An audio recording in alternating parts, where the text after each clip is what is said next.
Welcome to Ohio Roots, the official podcast of the Ohio Genealogical Society. Join us as we embark on a captivating journey through Ohio's rich genealogy, history, and abundant resources. Hosted by me, OGS Executive Director Noel Poirier, this podcast brings you insightful conversations with a diverse array of guests, from OGS members, chapter leaders, and staff to renowned genealogists, historians, and influential figures within the genealogical community. Each episode delves into fascinating topics and captivating stories. So grab your headphones, hit that play button, and join us on this enthralling journey of Ohio's roots.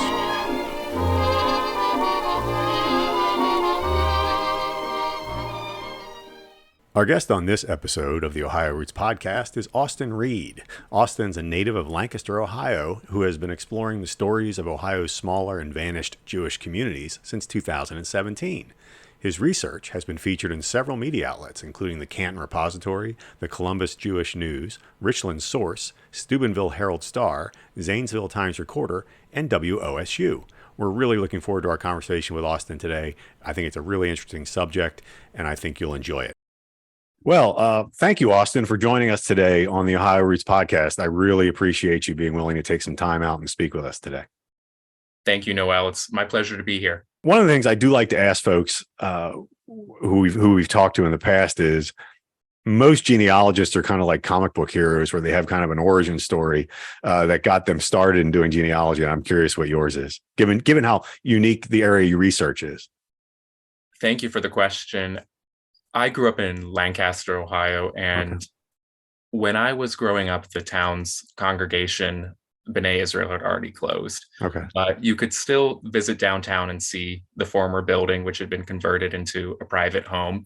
And there was a war memorial downtown as well with a Star of David on it. Oh, wow. Okay. And I remember when I was growing up wondering what caused the congregation there to close and who on the memorial, there was a Christian cross and a Star of David, and who were those service people represented under the Star of David on the memorial.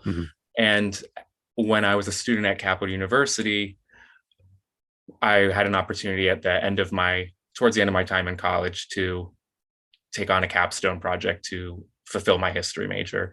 And seeing that there wasn't really anything written about the Jewish community that once existed in Fairfield County, I decided to write about that topic for the capstone. And while doing that, I realized there were many other smaller Jewish communities across the state that hadn't really been documented by anyone formally. And that's what started the project from there.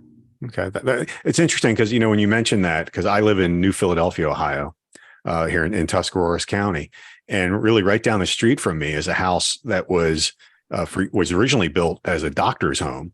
But then in the late 19th and early 20th centuries, the building was used as a synagogue by the local Jewish community here in New Philadelphia.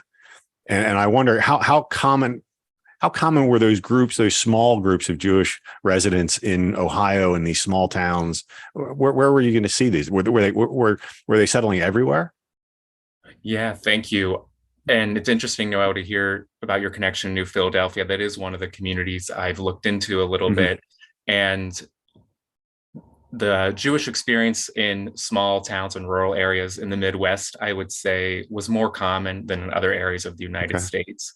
I think something that Ohio had more of than many other states was this rock bed at one time of manufacturing. And that created the economic draw for many groups of individuals, including Jewish immigrants, to come to places like New Philadelphia and Mansfield, Steubenville, in these smaller areas, smaller cities and towns across the state. So I would say probably between 1925 and 1965 was really the peak of when many small towns in Ohio had Jewish communities. And and the Jewish community isn't homogeneous, obviously, but where geographically were many of the Jewish immigrants coming from? So there were two primary waves of immigration that created not only the small town Jewish communities, but also much of the larger Jewish communities in the state of Ohio. The first was around 1830 to about 1870. There were many immigrants coming from modern day Germany and surrounding countries in Europe, and included in that group were Jews. So the original residents of many of these towns were German-speaking Jewish immigrants. Okay. And towards the end of the 1800s, say about after 1880 to 1924, you had a very large wave of immigration from the former Russian Empire. Jews at the time in the Russian Empire were experiencing especially intense persecutions and also a lack of economic opportunities that drove about 2 million in total to come to the United States during that period. And many of them found their way to Ohio eventually. And today I would say most of the Jewish community of Ohio descends from that wave of Eastern European immigration. Did the Ohio Jewish community continue to migrate west, or did many of them stay here in Ohio? That's a good question. Something that I have noticed in some of the smaller Jewish communities of Ohio is really once manufacturing began to decline in many parts of the state, the population in general of places such as Steubenville, Zanesville also began to decline. And the Jewish community mirrors that larger trend. And I think what's interesting about the Jewish communities in many of these places, it wasn't more than 3% of the population. It was always very small. So you didn't have to lose too many families to outmigration before things like the synagogue became too much to maintain. But now we're seeing larger groups struggle with the same sorts of issues that Jewish communities were trying to reconcile years ago at this point. And from what I understand, you're looking at really the whole state of Ohio as you examine these immigrants. What are the resources really that are available to you? I mean, it seems like, I know sometimes it's very hard to find overrepresented groups as opposed to underrepresented groups. So I'm curious, what are all the resources that you have at your disposal? Yeah, thank you. I would say the most important source of information for me has been digitized newspaper archives. And there's some really great resources in Ohio for that. Ohio Memory is one source. There are many newspapers from both small areas and large cities on there. And the Jewish press has some really great resources as well. The National Library of Israel, for example, has begun a project to digitize a lot of historic Jewish newspapers from all over the world, including many in the United States. And sometimes I get my first leads from those types of newspapers because even though they were published in places like Cleveland or Cincinnati, they reference small town families and communities, and you can get hints. And once you know a few families, it's easier to track, who's related to who, and you start to build out a bigger picture. You kind of answered my question there, because my next question was going to be how many of these Jewish newspapers were located in Ohio that you can use as a resource. Yeah, Cleveland, Ohio is one place where their Jewish newspapers going back all the way to the late 1800s have been digitized through a project I believe the Jewish Federation of Cleveland helped to fund. And that Cleveland has for a very long time had by far the largest Jewish community in Ohio. And that's the richest source, I would say, of information. Columbus, Ohio has a Jewish newspaper that goes back to, say, about 1917. And that's also online. And then finally in Cincinnati, you have the American Israelite, which is the oldest English language Jewish newspaper in the country, and that goes back to about the 1850s that you can find it digitized. And you mentioned, I imagine because those newspapers were kind of far afield, and I would imagine Jewish members of a community, say like in New Philadelphia, are probably going to read those newspapers. So it certainly makes sense to me what you were saying, which is that you're going to find references to Jewish families in New Philadelphia or in Steubenville or Mansfield in those newspapers, because that's the newspapers everybody looks at. Would that make sense? That's exactly right, Noel.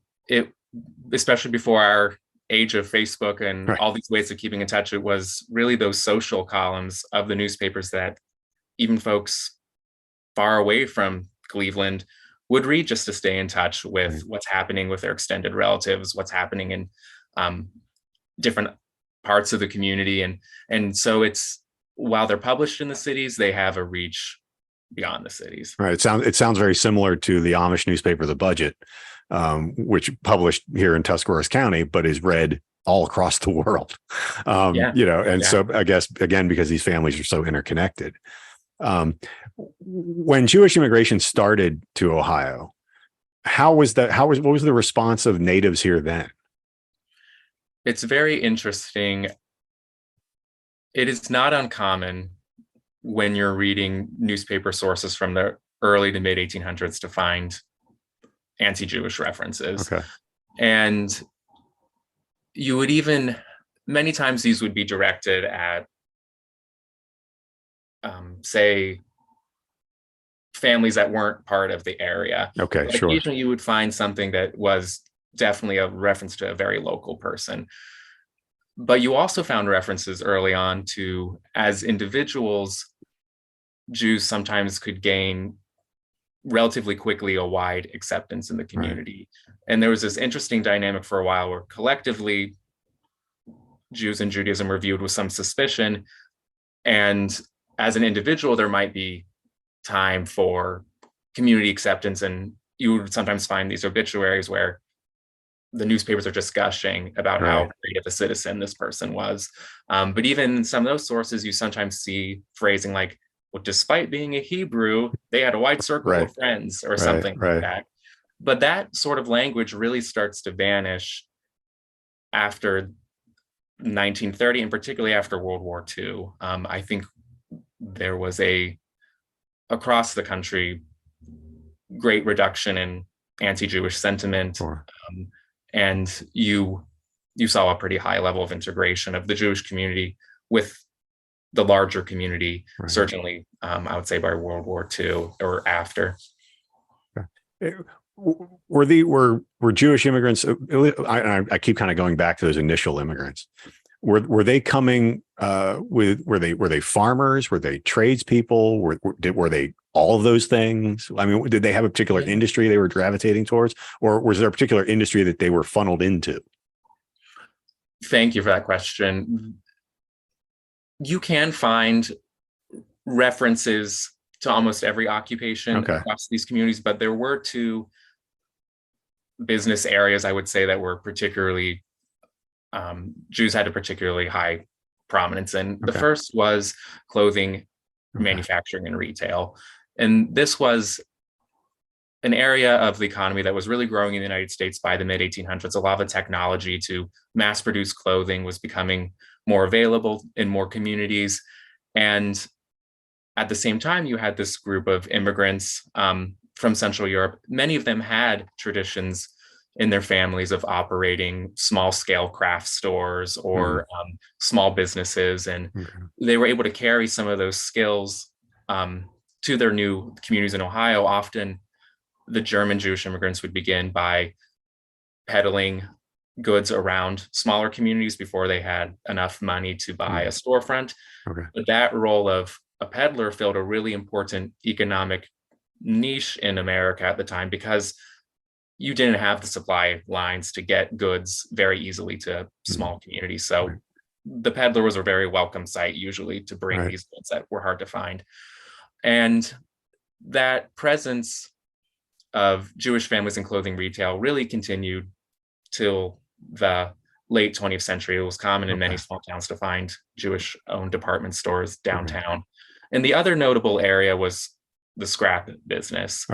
This was something that was really coming into development in the late 1800s and early 1900s. And it was a job that a lot of people weren't rushing to do. It was really hard work. But it didn't require a lot of capital initially to start a scrap business. And people who worked in that could make their own work schedule. So if you were an Orthodox Jew who needed time off for the holidays or Shabbat, Friday night through Saturday night, having your own company would be more accessible than, say, working at a larger factory where you couldn't get the time off that you needed. The Ohio Roots podcast is brought to you by the Ohio Genealogical Society, the premier gateway for discovering your Ohio family history. To learn more about joining, visit www.ogs.org. And by 1930, Forbes magazine estimated 90% of the scrapyards in the U.S. were owned by Jews. It's fascinating. I'm curious because, when you do a lot of research, generic research, and as a historian, I kind of do more general research as opposed to genealogy research.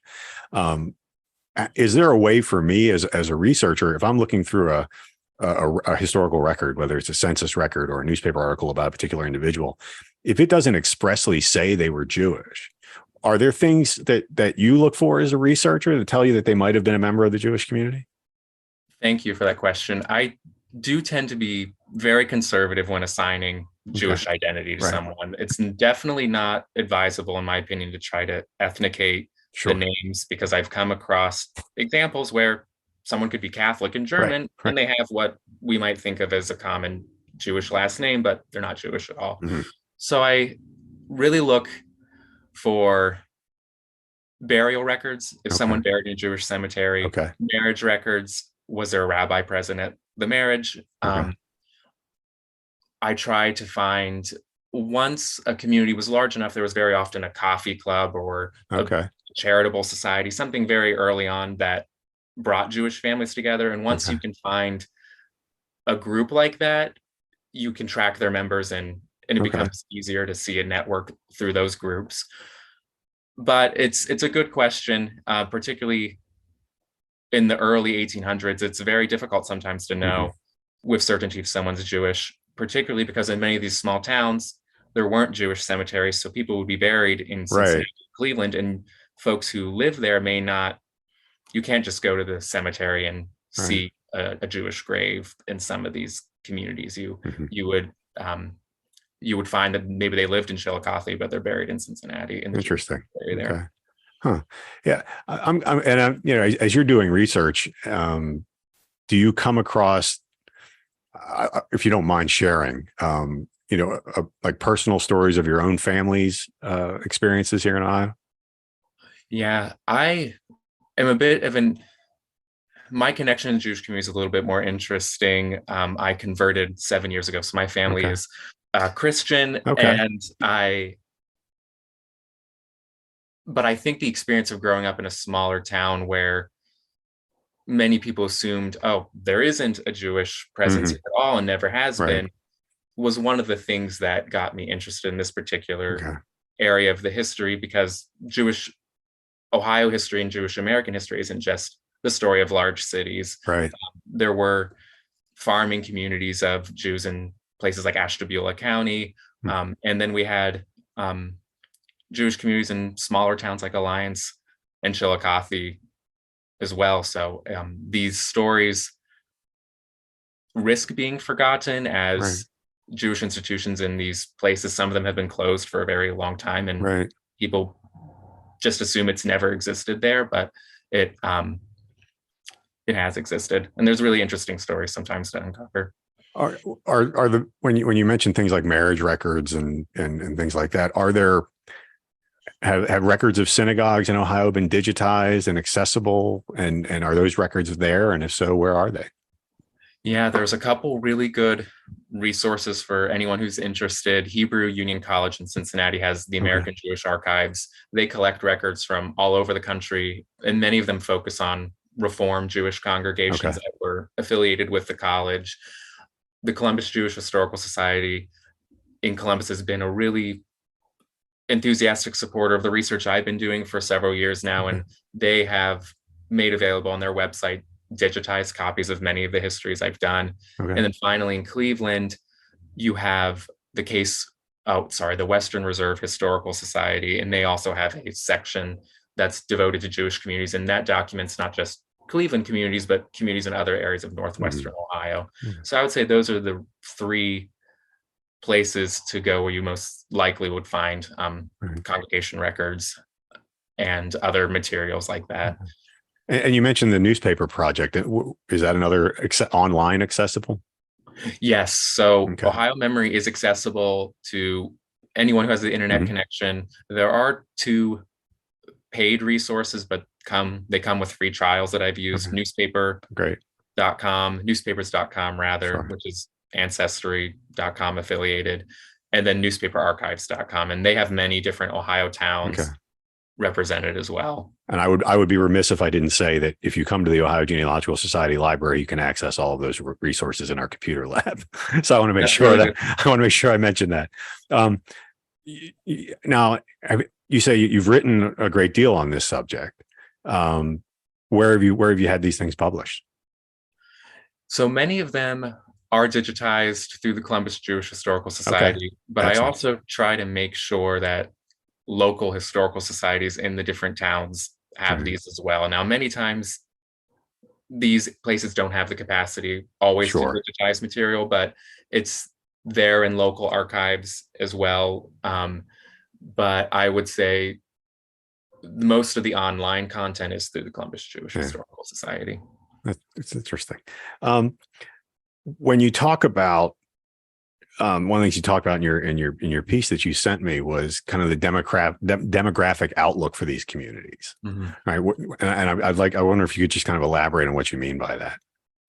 Yeah, it's a reality that across most of Ohio's small towns, Jewish communities have been declining for a few decades. And this isn't unique to just Ohio, it's across the Midwest, Pennsylvania, and much of the American South. And it, again, just reflects these larger trends where many people are moving away from small towns. And particularly since 2010, we've seen several synagogues close. Zanesville's congregation closed, I believe it was in 2017. Steubenville's congregation had closed in 2013, along with Newark, Ohio. So it's accelerating, I would say, that congregations are becoming too small to maintain. But it also should be noted that there are still several small towns where the Jewish community is either able to just maintain itself at its current level or growing slightly. So Piqua, Ohio has had a Jewish community since 1858. Portsmouth, Ohio has had a Jewish community since 1858, and they're still going with their members and keeping their institutions maintained. And places like Athens, Ohio, Yellow Springs, Worcester have Jewish communities as well. And something that's common to those places is a college or university. And I think the presence of a college or university often can act as a stabilizing factor for Jewish communities, but also demographics in general. Some of those towns aren't shrinking the same ways that we see neighboring towns that don't have a campus in them. I was going to ask you, you mentioned a couple that started in the 1850s. What community has the oldest Jewish community in it that has never left? Would that be Cleveland, or would that be somewhere smaller? Cincinnati is home to Ohio's oldest organized Jewish community. There's a congregation in Cincinnati that I believe has been going since 1824. The oldest community I've written about in the small towns, Chillicothe had a Jewish presence by 1830, which is still really early for Ohio's Jewish history. Their organized life disbanded, however, in the 1940s. So I would say the oldest small town communities that I'm aware of are Piqua and Portsmouth. Both of them have had congregations continuously since 1858. That's amazing. That's a testament to their communities, I think, that they've lasted that long there. You're obviously very accomplished at this practice of researching Jewish history in Ohio. But if you were starting your journey in researching your Jewish ancestry in Ohio, what advice would you give to someone who's just getting started in that process? I would share something that was taught to me early on by Toby Brief, who works with the Columbus Jewish Historical Society, is using an Excel or Google sheet to keep track of names. A lot of the names can quickly get confusing, and trying to stay on top of which family is which, particularly if there's similar spellings, and having something like an Excel sheet to just, I usually have a column that's just last names, a column for first names, and then birth date, death date, and any biographical notes.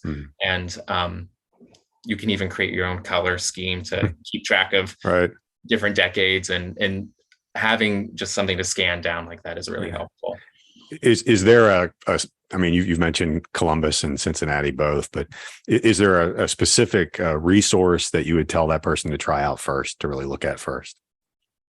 I would say if they're particularly interested in finding Jewish ancestors or family members, try the newspapers, because I think people will be surprised. Many folks I don't think would think to look, say, at the Cleveland Jewish News archives, but a lot there, even far away from Cleveland. Yeah. Well, Austin, thank you so much for joining me today for just this brief little conversation. I really appreciate it. I want to note that Austin will be doing a webinar for the OGS later this summer in the early fall, and we'll make sure we get the date to everybody when it's on the schedule. Austin, thank you so much for spending some time with me today, and I really appreciate it. And thanks for all the work that you do. Thank you, Noel. I appreciate it. That was a really interesting conversation with Austin. I know I certainly learned a lot. I hope you did as well.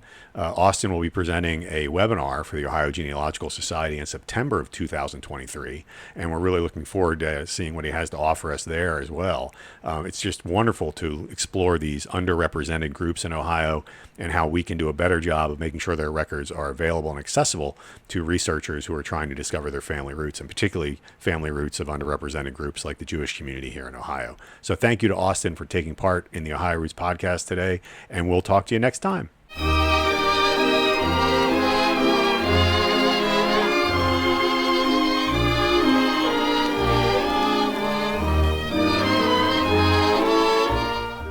The Ohio Roots podcast is brought to you by the Ohio Genealogical Society, the premier gateway for discovering your Ohio family history.